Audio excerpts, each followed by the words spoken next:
કોંગ્રેસમાં યોજનાઓની નહીં ભ્રષ્ટાચારની વાત થતી. આખા વિશ્વમાં 75% એપ્રુવલ રેટિંગ સાથે જો કોઈ નેતાને મળ્યું હોય તો એ નરેન્દ્રભાઈ છે. 370ની ચાંગુલમાંથી એ કાશ્મીરને જો મુક્ત કર્યું હોય, રામલલા આएंगे, મંદિર ભવ્ય બનાएंगे, ત્યારે કોંગ્રેસ વાળા અમારી મજાક કરતા લેકિન તારીખ નહીં બતાएंगे નો જે ડેમ છે, નરેન્દ્રભાઈ 2014માં જ્યારે પ્રધાનમંત્રી બન્યા 17મા દિવસે જ નર્મદા ડેમના દરવાજા ઊંચા કરવાની મંજૂરી આપી દીધી. તો 2014 પહેલા કોઈ બીમાર પડે ને તો આપણને ઘરમાં મુશ્કેલી પડી જતી, સોનું ચાંદી ગીરવે મૂકવું પડતું, ઉછીના લેવા પડતા. તમે ચાની લારીએ જાઓ, રસ પીવા જાઓ કે કોઈ પણ એક સામાન્ય પણ રોડ ઉપર શાકભાજી લેવા જાઓ, ફ્રૂટ લેવા જાઓ, ત્યાં ફ્રૂટની સાથે સાથે બાજુમાં ભીમ પે, ફોન પે નું એક સ્કેનર પડેલું હશે. આ 7 ફાટક મુક્ત કરવાનો શ્રેય પણ જો મળતો હોય તો 12 વર્ષ સેવા સુશાસન દરમિયાન નરેન્દ્રભાઈની સરકારમાં રાજેશભાઈને મળે છે. તો આ રોપવેનો શ્રેય અત્યારે આશીર્વાદ સમાન છે કે કોઈ વડીલોને માતા અંબાના દર્શન કરવા જવું હોય અને જુનાગઢનું હાર્દ કહી શકાય એવું નરસિંહ મહેતા સરોવર ની પણ જો કોઈને ભેટ આપવાની હોય તો 12 વર્ષના સેવા સુશાસનના વર્ષ દરમિયાન કહી શકાય. અબ કી બાર મોદી સરકાર, આ એક ચૂંટણી જીતવાનું સૂત્ર નહીં પણ એક નવા અધ્યાયની શરૂઆત હતી.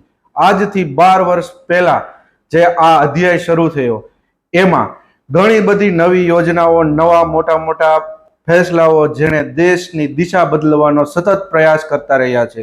નમસ્કાર, નગરનાદમાં આપનું સ્વાગત છે. હું છું જયેશ. આ જ વિષય ઉપર ચર્ચા કરવા માટે આપણી સાથે જોડાયા છે જુનાગઢ મહાનગર શહેર ભાજપા પ્રમુખ ગૌરવભાઈ રૂપારેલિયા. ગૌરવભાઈ, આપનું સ્વાગત છે. ગૌરવભાઈ, આ 12 વર્ષની જે વિકાસ યાત્રા છે એને તમે કઈ નજરે જુઓ છો? સૌપ્રથમ તો દર્શકોને આપના માધ્યમથી આભાર માનીશ કે નગરનાદ ભારતીય જનતા પાર્ટીના કાર્યાલય આવી જે પ્રમાણે મોદી સાહેબનું સેવા સુશાસન અને જનકલ્યાણની સિદ્ધિઓ છે એને પ્રજા સુધી પહોંચાડવા માટે આપ અહીં ભાજપ કાર્યાલય આવ્યા. સાથે સાથે 12 વર્ષ સેવા સુશાસન અને જનકલ્યાણના છે. 2014માં એક માત્ર કોઈ આશાનું કિરણ જો આખા દેશમાં કોઈ હોય તો એ નરેન્દ્રભાઈ મોદી સાહેબ હતા. 2014 પહેલા આખા દેશમાં જો કોઈ મોડેલની ચર્ચા થતી હોય વિકાસ મોડેલની તો એ ગુજરાત મોડેલ હતું અને આ ગુજરાતના વિકાસના મોડેલને આખા વિશ્વમાં પ્રસ્થાપિત કરનાર જો કોઈ નેતા હોય તો એ નરેન્દ્રભાઈ મોદી સાહેબ હતા. 2014 પહેલા જે પ્રમાણે દેશમાં કોંગ્રેસમાં યોજનાઓની નહીં ભ્રષ્ટાચારની વાત થતી, A, B, C, D થી Z સુધીને, એ હોય તો આદર્શ કૌભાંડ, B હોય તો બોફોર્સ કૌભાંડ, C હોય તો ચારા કૌભાંડ, આ પ્રમાણેના જે પ્રમાણે કૌભાંડોથી ભરેલો દેશ હતો અને દેશ પ્રમાણે જે દિશામાં અને દુર્દશામાં જીવી રહ્યો હતો એમાં નરેન્દ્રભાઈ એક આશાનું કિરણ જન્મીને આવ્યા. માત્ર ને માત્ર હું તમારા માધ્યમથી આપના દર્શકોને એટલું જણાવવા માંગીશ કે 2014માં જે ભારતીય જનતા પાર્ટી પર ભરોસો મૂક્યો, આ ભરોસો 2014થી માંડી 2019માં પણ એટલો રિપીટ થયો, 2024માં પણ એટલો રિપીટ થયો અને સતત કોઈ વ્યક્તિ, કોઈ નેતા દેશના ઇતિહાસમાં ચાહે મુખ્યમંત્રીના એમનો કાર્યકાળ હોય કે પ્રધાનમંત્રીનો એમનો કાર્યકાળ હોય, એક પણ દિવસની રજા લીધા વિના અહર્નિશ સેવા માટે જે વ્યક્તિ કામ કરતો હોય, અહર્નિશ દેશ માટે સમર્પિત હોય, આવા વ્યક્તિને આજે 12 વર્ષ પૂરા થયા છે. અને સાથે સાથે વિશ્વની સૌથી મોટી લોકશાહી એટલે ભારત. આ વિશ્વની સૌથી મોટી લોકશાહીમાં ચૂંટાયેલા પ્રતિનિધિ તરીકે longest serving of prime minister of India Shri Narendrabhai Modi સાહેબના નામે આજે રેકોર્ડ થયો છે. આ પણ એક ભારતીય માટે, ગુજરાતી માટે ગર્વની બાબત છે. એની સાથે સાથે આખા વિશ્વમાં કોઈ એક વ્યક્તિને સર્વોચ્ચ પદ ઉપર આટલો લાંબો સમય થયો હોય અને એક વ્યક્તિને 33 દેશના સર્વોચ્ચ સન્માનથી સન્માનિત થયા હોય, 33 દેશે પોતાના સર્વોચ્ચ સન્માનથી એમને નવાજ્યા હોય, એવા જો એકમાત્ર કોઈ વ્યક્તિત્વ હોય તો દેશના લોકલાડીલા વડાપ્રધાન નરેન્દ્રભાઈ મોદી સાહેબ છે. એની ઉજવણીને જ્યારે 12 વર્ષો ચાલી રહ્યા છે ત્યારે અલગ અલગ કાર્યક્રમો, અલગ અલગથી અમે જનતા સુધી પહોંચવાના પ્રયત્ન કરીએ છીએ. પરંતુ અમારા માટે 12 વર્ષ સેવા સુશાસન અને જનકલ્યાણના છે. 12 વર્ષમાં આટલી બધી યોજનાઓ, ખૂબ કાર્યક્રમો આપીને અને ખૂબ યોજનાઓ આપીને દેશને જે અત્યારે ઊંચાઈ ઉપર પહોંચાડ્યું છે. અને સાથે સાથે એટલું જ નહીં, આખા વિશ્વમાં 75% એપ્રુવલ રેટિંગ સાથે જો કોઈ નેતાને મળ્યું હોય તો એ નરેન્દ્રભાઈ છે. આખા ભારતમાં 22 રાજ્યોમાં એક નેતાને કારણે ભારતીય જનતા પાર્ટી આદર્શ ભારતીય જનતા પાર્ટી માટે રોલ મોડલ ભારતીય જનતા પાર્ટીના નેતા એવા નરેન્દ્રભાઈ જ્યારે કેન્દ્રમાં એનડીએ સરકાર જ્યારે દેશની સેવા કરી રહી છે ત્યારે 22 રાજ્યોમાં પણ ભારતીય જનતા પાર્ટીનું કમળ ખીલોયું છે અને સૌ કાર્યકર્તાઓની અથાગ મહેનત અને નરેન્દ્રભાઈનો પરિશ્રમ અને દેશ પ્રેમને સમર્પિત છે. ગૌરવભાઈ, આપે જેમ કહ્યું એમ કે 12 વર્ષની અંદર ઘણા મોટા નિર્ણયો લેવામાં આવ્યા અને યોજનાઓ અમલમાં મૂકવામાં આવી. તો હવે આ 12 વર્ષની અંદર જે મોદી સરકાર છે એની મુખ્ય સિદ્ધિઓ તમે કઈ કઈ ગણાવી શકો?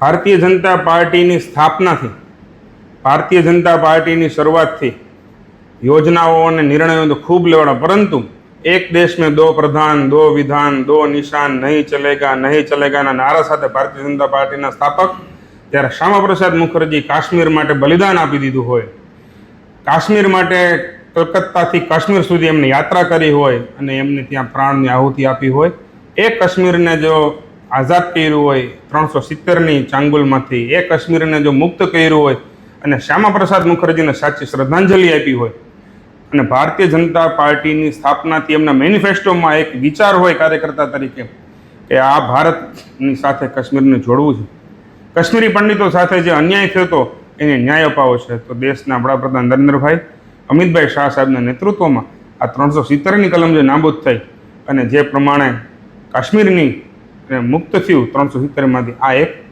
બીજું, રામલલા આएंगे, મંદિર ભવ્ય બનાएंगे, ત્યારે કોંગ્રેસવાળા અમારી મજાક કરતા લેકિન તારીખ નહીં બતાएंगे.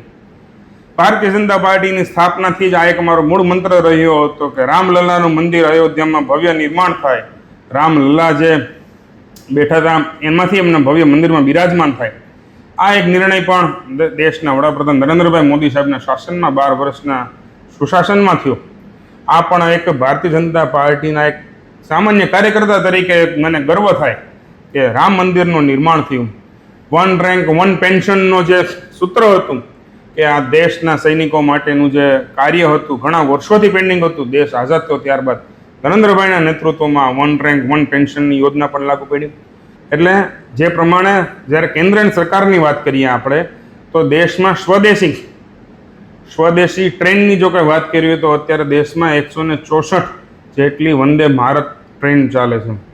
દેશમાં નરેન્દ્રભાઈ મોદીના શાસન બાદ નર્મદાનો જે ડેમ છે, નરેન્દ્રભાઈ 2014માં જ્યારે પ્રધાનમંત્રી બન્યાના 17મા દિવસે જ નર્મદા ડેમના દરવાજા ઊંચા કરવાની મંજૂરી આપી દીધી.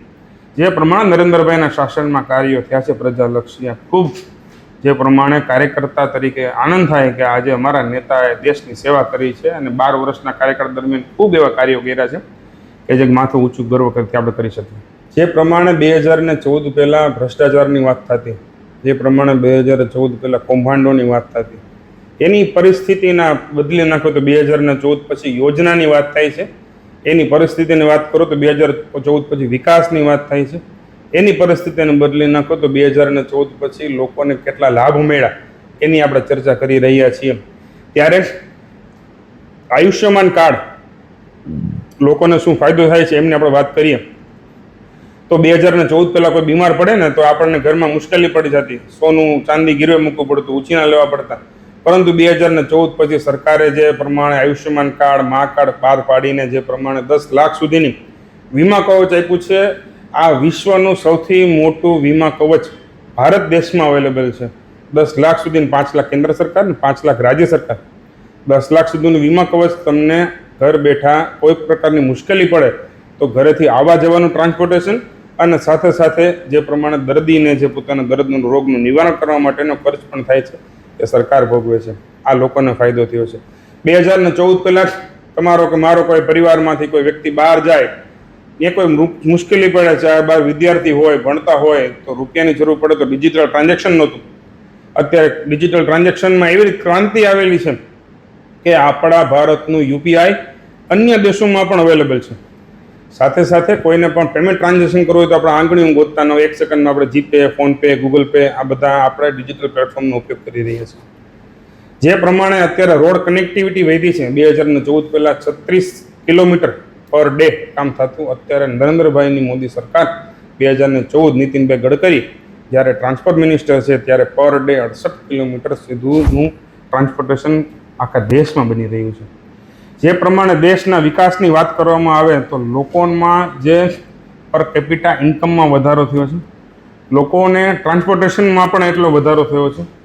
જે પ્રમાણે દેશની વાત કરવામાં આવે કે 2014 પછી તો 2014 પછી નરેન્દ્રભાઈની મોદી સરકાર દ્વારા મહાકાલ લોક હોય, સોમનાથ હોય, દ્વારકા હોય, હિન્દુ ધાર્મિક જેટલી પણ જગ્યાઓ છે, કેદારનાથ છે, જે પ્રમાણે મંદિરોનો વિકાસ થઈ રહ્યો છે, મંદિરોના વિકાસને કારણે વ્યક્તિનો વિકાસ પણ થઈ રહ્યો છે. સોમનાથનું આપણે બાજુનું ઉદાહરણ લઈએ, સોમનાથમાં મંદિરની બાજુમાં જ્યારે કોરિડોર ડિક્લેર નહોતો થયો ત્યારે એક ખેડૂત પાસે 2 વીઘા જમીન છે. આ 2 વીઘા જમીનનો ભાવ એમને ત્યાં 30 લાખ રૂપિયા હતો અને કોરિડોર જેવો ડિક્લેર થઈ ગયો એ જ જમીનનો ભાવ ત્યાં ઓલરેડી અત્યારે 90 લાખ રૂપિયા થઈ ગયો. તો જે પ્રમાણે વિકાસમાં થાય છે, લોકોની ઇન્કમમાં પણ વધારો થાય છે, ટુરિઝમ ક્ષેત્રે ખૂબ મોટો ફાયદો આ બધા નિર્ણયોને લઈને થતો હોય છે. ત્યારે આ વિકાસ અને આ જેના તરફથી મંદિરના પણ જે કાંઈ વિકાસને કારણે લોકોની જનજીવન ધોરણમાં પણ ઘણો બધો આપણને તફાવત જોવા મળે છે. આપે જે વાત કરી એમ મોટા નિર્ણયોની જો વાત કરીએ તો આર્ટિકલ 370, રામ મંદિર, મહિલા અનામત, આવા મહત્વના નિર્ણયોને લીધે લોકો પર શું અસર થઈ? 370ની કલમ હટવાથી જે પ્રમાણે કહેવાતું કે ભારત દેશનો કોઈ નાગરિક ત્યાં કાશ્મીરમાં જઈ ન શકે, ધંધા વેપાર રોજગાર ન કરી શકે, ભારત દેશનો કોઈ નાગરિક ત્યાંની દીકરી સાથે વિવાહ ન કરી શકે, ભારત દેશનો કોઈ નાગરિકને ત્યાં મિલકત લેવી હોય, વેપાર કરવા માટે જવું હોય, ઇન્ડસ્ટ્રીઝ નાખવી હોય તો ન જોઈ શકે. આ વેપાર વિચાર ઉદ્યોગને ખૂબ ફેર પડ્યો. 2014 પહેલાં કાશ્મીરી પંડિતો પણ ત્યાં જઈ નહોતા શકતા અને રહી નહોતા શકતા, તેમની મિલકતમાં વધારો થયો. ત્યાંના પણ જે જમીનના ભાવ પણ ખૂબ ઉચકાણા. સાથે સાથે ત્યાં સફરજન, બેટ, ત્યાંની લોકલ પ્રોડક્ટ્સ એનો ખૂબ બેનિફિટ મળતો હોય છે. તો બિઝનેસમાં પણ એનાથી ઘણો બધો વધારો થયો અને ટુરિઝમ ક્ષેત્રે ખૂબ ત્યાં ફાયદો થયો. 370 કલમ હટવાને કારણે એક વર્ષોથી એક પીછું અટકાયેલું હતું ભારતથી કે ભાઈ અલગ છે. આ જોડવાનો ફાયદો થયો. આ સાથે ભારત સાથે એમનું એમ કહેવાય કે એ વિલીનીકરણ થઈ ગયું. આ એક મોટો ફાયદો થયો. સાથે સાથે રામ મંદિરની જે વાત કરીએ તો 2014 પહેલાં તમે અયોધ્યામાં જાઓ, ત્યાંના રોડ, રસ્તા, ઇન્ફ્રાસ્ટ્રક્ચર ને ત્યાંનું ટુરિઝમ, અને અત્યારે તમે જાઓ તો ત્યાં ખૂબ ડિફરન્સ તમને જોવા મળે છે. જમીનના ભાવ વધારાની સાથે સાથે ટુરિઝમ ક્ષેત્રે કે ત્યાં રોજના 4 થી 5 લાખ લોકો મંદિરે દર્શન કરવા જાય છે, આખા ભારતમાંથી રામ ભગવાનના દર્શન કરવા માટે. અને છેવટે હમણાં નરેન્દ્રભાઈને યોગીનાથ ઉત્તર પ્રદેશના મુખ્યમંત્રી જે ધ્વજારોહણ કર્યું, મંદિરનું કામ સંપૂર્ણ પૂરું થઈ ગયું. પ્રદર્શની ખૂબ છે, શો ખૂબ છે અને ત્યાંનો ટુરિઝમ ક્ષેત્રનો વિકાસ ખૂબ થયો ને સાથે સાથે શ્રદ્ધામાં ખૂબ વધારો થયો. લોકોને ભગવાન રામ ઉપર શ્રદ્ધા તો હતી જ, પણ મંદિર ક્યારે બનશે વિશ્વાસ નહોતો બેઠો. તો ભારતીય જનતા પાર્ટીની સરકાર ઉપર વિશ્વાસ બેઠો. અને મહિલા અનામતની જે વાત કરવામાં આવે તો જે પ્રમાણે સરકાર મહિલાઓને પ્રોત્સાહિત કરીને સરકારમાં, રાજ્ય સરકારમાં એમનું નેતૃત્વ થાય, એમને પણ જાહેર જીવન ક્ષેત્રે આગળ આવવા માટે સરકાર કામ કરી રહી છે. પણ કોંગ્રેસ આ જ મહિલા અનામત બિલનો વિરોધ કરી રહી છે.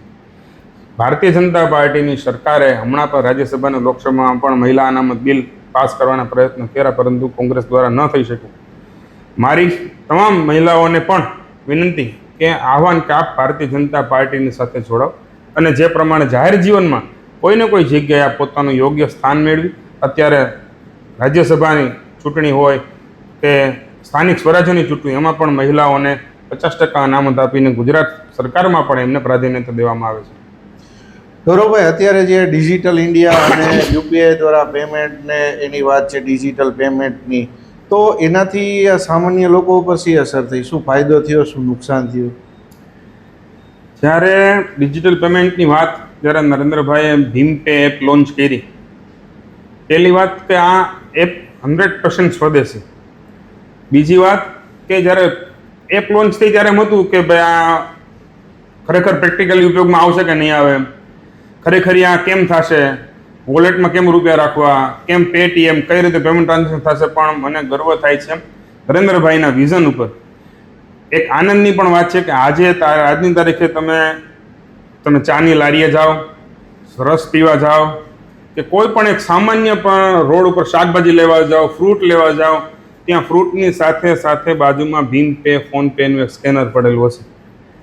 એનાથી એટલો મોટો બેનિફિટ આવ્યો કે આજે કોઈ પણને આંગણિયાનો બિઝનેસ હોય તો એ પોતામાં ઘટાડો, કોઈ વિદ્યાર્થીઓ બહાર ભણે છે એમને તાત્કાલિક રૂપિયાની જરૂર છે, કોઈ ટુરિઝમ ક્ષેત્ર બહાર ગયા છે એને કંઈક રૂપિયાની જરૂર છે, તો જેનાથી પેમેન્ટ ટ્રાન્સફર અને કનેક્ટિવિટીમાં ખૂબ વધારો આવ્યો, ટ્રાન્સપરન્સી આવી, ઇઝી થઈ ગયું અને લોકોને આનો ખૂબ ફાયદો ઉપાડી લીધો. અને જે પ્રમાણે આ એપ માત્ર ભારત પૂરતી નહીં, ભારતની સાથે સાથે આપણા પડોશી દેશોમાં પણ આપણી ફોનપે, ભીમ પે અને ગૂગલ પેનો ઉપયોગ થાય છે. એ ભારત માટે ગર્વની વાત છે. ગૌરવભાઈ, તો અત્યારે વિપક્ષ છે બેરોજગારી અને મોંઘવારીને લઈને જે કટાક્ષ કરે છે, નિંદા કરે છે, ટીકા ટિપ્પણી કરે છે, એને તમે શું કહેવા માંગશો? પહેલાં તો વિપક્ષનું કામ જ હોય છે ટીકા ટિપ્પણી, નિંદા કરવાની.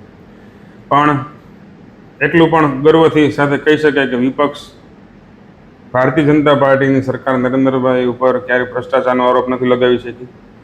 ભારતીય જનતા પાર્ટીના કેન્દ્રના તમામ નેતાઓ પોતાના કામના આધારે, પોતાની નિષ્ઠાના આધારે ત્રીજી વાર ચૂંટાઈને આવ્યા છે.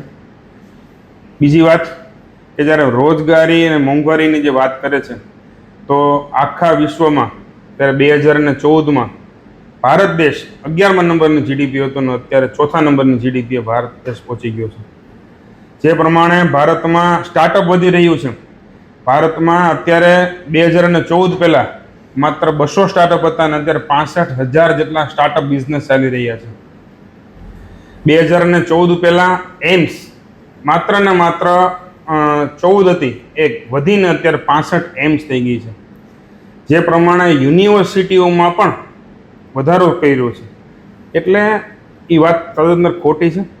એટલા માટે કે જે પ્રમાણે સ્ટાર્ટઅપ વધી રહ્યું છે, જે પ્રમાણે જોબ સ્કેલ્સ વધી રહી છે, આપણે જે પ્રમાણે હોસ્પિટલ્સમાં પણ સ્ટાફનો વધારો થઈ રહ્યો છે, જે પ્રમાણે રોડ, ઇન્ફ્રાસ્ટ્રક્ચર અને લોકોને પોતાનું જીવન સુખાકારી અને કંઈક ને કંઈક નવું જે કરવાની માનસિકતા માટે લોકો અત્યારે આગળ વધી રહ્યા છે. આ સ્ટાર્ટઅપ બિઝનેસને દેશનું યુવાધન આખા વિશ્વમાં 65% જો કોઈ દેશ પાસે યુવાધન હોય ને તો એ ભારત છે. અને આ ભારતીયોના યુવાનો પાસે જે પ્રમાણે નવી ક્રિએટિવિટી આવે છે, નવા સ્ટાર્ટઅપ, નવા બિઝનેસ કરવાની આઈડિયાઝ આવે છે, એને વંદન છે અને એને કારણે દેશ આગળ વધી રહ્યો છે. ગૌરવભાઈ, અત્યારે આપણે જુનાગઢમાં બેઠા છીએ, તો હવે જુનાગઢની વાત કરીએ તો આ 12 વર્ષ દરમિયાન જુનાગઢને શું મળ્યું? 2014 પહેલાં અને 2000 અત્યારે આપણે 24 એટલે 12 વર્ષની જ્યારે વાત કરીએ તો નરેન્દ્રભાઈ જ્યારથી વડાપ્રધાન બન્યા ત્યારથી જ એમની સાથે સાથે જુનાગઢમાંથી પણ, જુનાગઢ 13 લોકસભામાંથી જુનાગઢના સાંસદ માનનીય શ્રી રાજેશભાઈ ચુડાસમા પણ સતત ત્રીજી વખત ભારતીય જનતા પાર્ટીના મસ્ત આગેવાન તરીકે અને ખૂબ સારી લીડથી કેન્દ્રમાં પોતે અમારું કમળ ત્યાં સેવા આપી રહ્યું છે. 2014 પહેલાંના પણ શાસકો દ્વારા હેમાબેન આચાર્ય હોય, સૂર્યકાંતભાઈ આચાર્ય હોય કે ભાવનાબેન ચીખલિયા હોય, જુનાગઢનો પ્રાણપ્રિય પ્રશ્ન હતો રેલવે ફાટક મુક્ત જુનાગઢ. તો આ ફાટક એટલે કે રેલવે જુનાગઢ સ્ટેશનથી 7 ફાટકો મુખ્ય આવે છે. આ 7 ફાટક મુક્ત કરવાનો શ્રેય પણ જો મળતો હોય તો 12 વર્ષ સેવા સુશાસન દરમિયાન નરેન્દ્રભાઈની સરકારમાં રાજેશભાઈને મળે છે. સાથે સાથે ભૂતકાળમાં નરેન્દ્રભાઈ મુખ્યમંત્રી હતા ત્યારથી જે પ્રમાણે લડત ચાલી રહી હતી જુનાગઢમાં રોપવેની, તો આ રોપવેનો શ્રેય અત્યારે આશીર્વાદ સમાન છે કે કોઈ વડીલોને માતા અંબાના દર્શન કરવા જવું હોય તો રોપવેના માધ્યમથી માત્ર 7 જ મિનિટમાં પોતે દર્શન કરવા જઈ શકે છે. અને જુનાગઢનું હાર્દ કહી શકાય એવું નરસિંહ મહેતા સરોવરની પણ જો કોઈને ભેટ આપવાની હોય તો 12 વર્ષના સેવા સુશાસનના વર્ષ દરમિયાન કહી શકાય.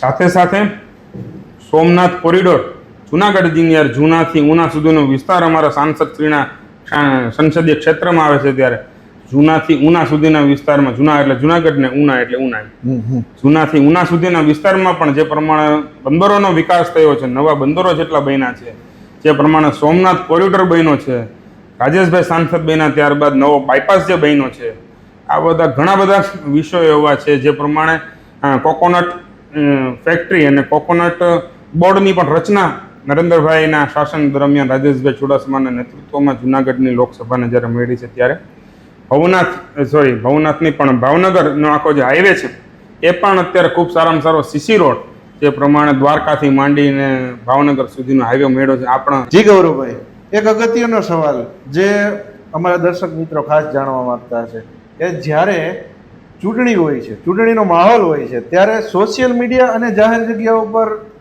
સરકારનો ખૂબ વિરોધ થાય છે, ભારતીય જનતા પાર્ટીનો ખૂબ વિરોધ થાય છે, પરંતુ જ્યારે પરિણામ આવે છે તો પરિણામ કંઈક વિચિત્ર આવે છે અને ભારતીય જનતા પાર્ટી ખૂબ મોટી લીડથી જીતે છે. આનું શું કારણ છે? અત્યારે ચોમાસું હમણાં શરૂ થશે. ચોમાસું શરૂ થશે ને એટલે આગિયા આવશે, દેડકા આવશે, મંદા આવશે.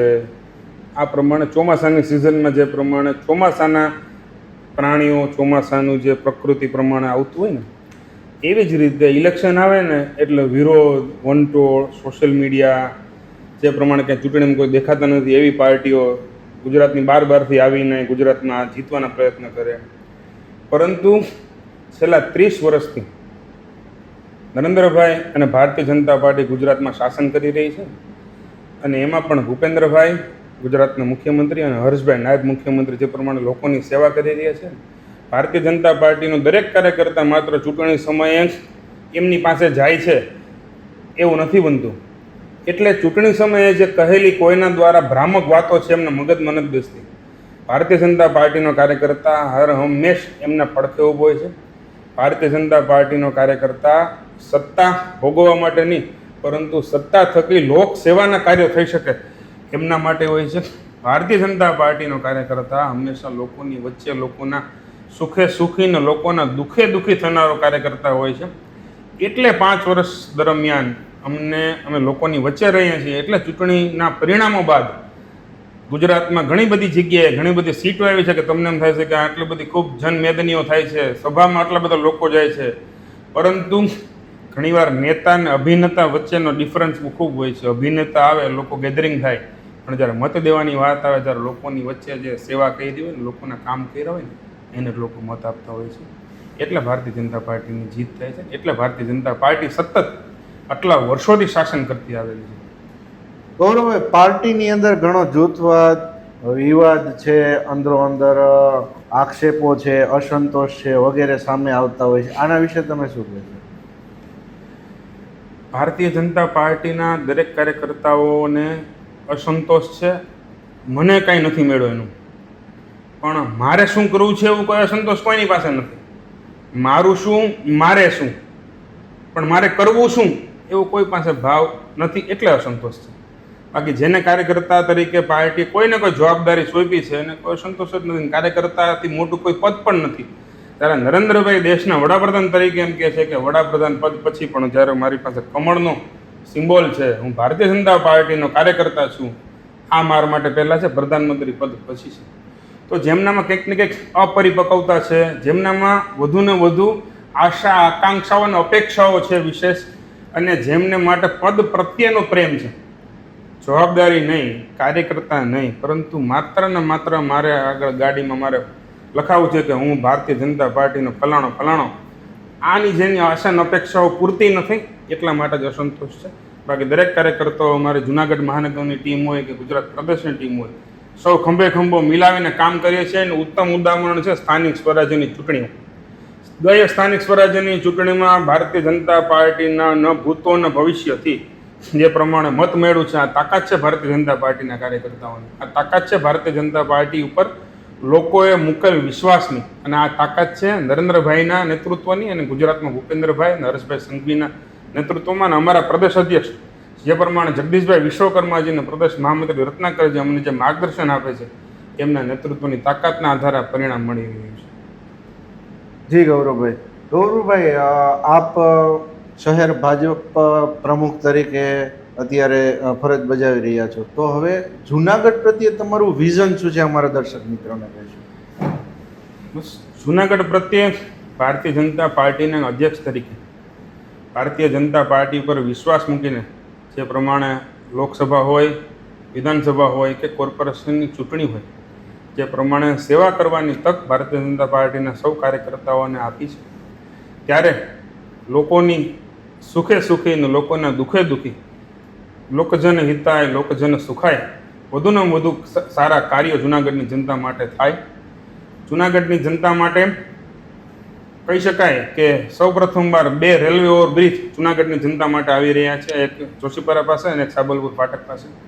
જુનાગઢની જનતા જ્યારે ભારતીય જનતા પાર્ટીના શાસકો જ્યારે કોર્પોરેશનમાં સેવા આપી રહ્યા છે ત્યારે વાઘેશ્વરી તળાવ પણ ટૂંક સમયમાં લોકોની જનતા માટે અર્પણ કરવાનું છે. ત્યારે આવા ઘણા બધા કાર્યો જુનાગઢના કોર્પોરેશન, અમારા મેયરશ્રી, ડેપ્યુટી મેયરશ્રી, શાસક પક્ષના નેતા, સ્ટેન્ડિંગ કમિટી ચેરમેનશ્રી અને અમારા સૌ નગરસેવકશ્રી દ્વારા થઈ રહ્યા છે. ક્યાંક ક્ષતિ હશે તો પણ અમારી છે અને ક્ષતિને સુધારવાના પ્રયત્નો પણ અમારા છે, પણ સારામાં સારું કામ, સારામાં સારી સેવા કરવાની તક જ્યારે લોકોએ અમને આપેલી છે તે અમે ઉણા નહીં ઉતરીએ અને વધુમાં વધુ સારું કામ કરશું અને વધુમાં વધુ લોકોની સેવા કરી શકશું એનો અમને વિશ્વાસ છે. જી ગૌરવભાઈ, હવે છેલ્લો સવાલ. ગૌરવભાઈ, આજના યુવાઓને રાજકારણમાં શા માટે જોડાવવું જોઈએ અને રાજકારણમાં જોડાવા માટે તમે એને શું સંદેશ આપશો? એક નાયક પિક્ચર અનિલ કપૂરનું આવ્યું હતું. આ નાયક પિક્ચરમાં અનિલ કપૂરે એક માત્ર ત્યારના ઇન્ટરવ્યૂમાં મુખ્યમંત્રીને સવાલ પૂછ્યો હતો કે આ પરિવર્તન લાવવું હોય તો તમે શું કરી શકો. ત્યારે ભલે પિક્ચર હતું પણ ત્યારે કીધું હતું જે તે ઇન્ટરવ્યૂમાં કે તમે યુવાનોમાં જોડાઓ. એટલે મોટાભાગે આજના યુવાનો જે પ્રમાણે પાનના ગલ્લે બેસીને સોશિયલ મીડિયામાં કોમેન્ટ કરીને અને જે પ્રમાણે પોતાના ફેસબુકના લાઈવના માધ્યમથી કે જે પ્રમાણે અલગ અલગ પોતાની વાતને રજૂઆત કરવાના માધ્યમથી જે સરકારને, નરેન્દ્રભાઈને, ભૂપેન્દ્રભાઈને સલાહ, સૂચન, માર્ગદર્શન આપી રહ્યા છે કે સરકારે આમ ન કરવું જોઈએ, સરકારે તેમ ન કરવું જોઈએ, ત્યારે મારી યુવાનોને એવી વિનંતી છે, યુવાનોને આહવાન છે કે તમે પણ અત્યારે ભારતીય જનતા પાર્ટીમાં જોડાઓ. પરંતુ જે પક્ષ દેશ સેવા માટે કામ કરી રહ્યું છે, જે પક્ષ આખા ભારતમાં 22 રાજ્યોમાં એટલે કે સૌથી વધુ રાજ્યોમાં અત્યારે સેવા આપી રહ્યું છે, 75% સર્વેલન્સના આધારે અત્યારે દેશના વડાપ્રધાન નરેન્દ્ર મોદી કામ કરી રહ્યા છે, તો આપ સૌ આવો ભારતીય જનતા પાર્ટીમાં જોડાઓ. દેશ સેવા માટે, રાષ્ટ્ર સેવા માટે ભારતીય જનતા પાર્ટીનો નિયમ છે કે દેશ પહેલાં, પાર્ટી નેક્સ્ટ અને વ્યક્તિગત લાસ્ટ. એટલે સબસે પહેલાં દેશ, વ્યક્તિ સે બડા દલ, દલ સે બડા દેશ, જે પ્રમાણે ભાજપનું સૂત્ર છે. તો આ સૂત્રને ચરિતાર્થ કરવા માટે આપ પણ જોડાઓ અને આપણે સૌ સાથે મળીને સારામાં સારું શું થઈ શકે એના પ્રયત્નો, એનો વિચારની દિશા તરફ આગળ વધીએ એવી જ અભ્યર્થના. અસ્તુ. જી, અમારી સાથે જોડાયા અને આપનો કિંમતી સમય આપ્યો એ બદલ આપનો ખૂબ ખૂબ આભાર. ધન્યવાદ.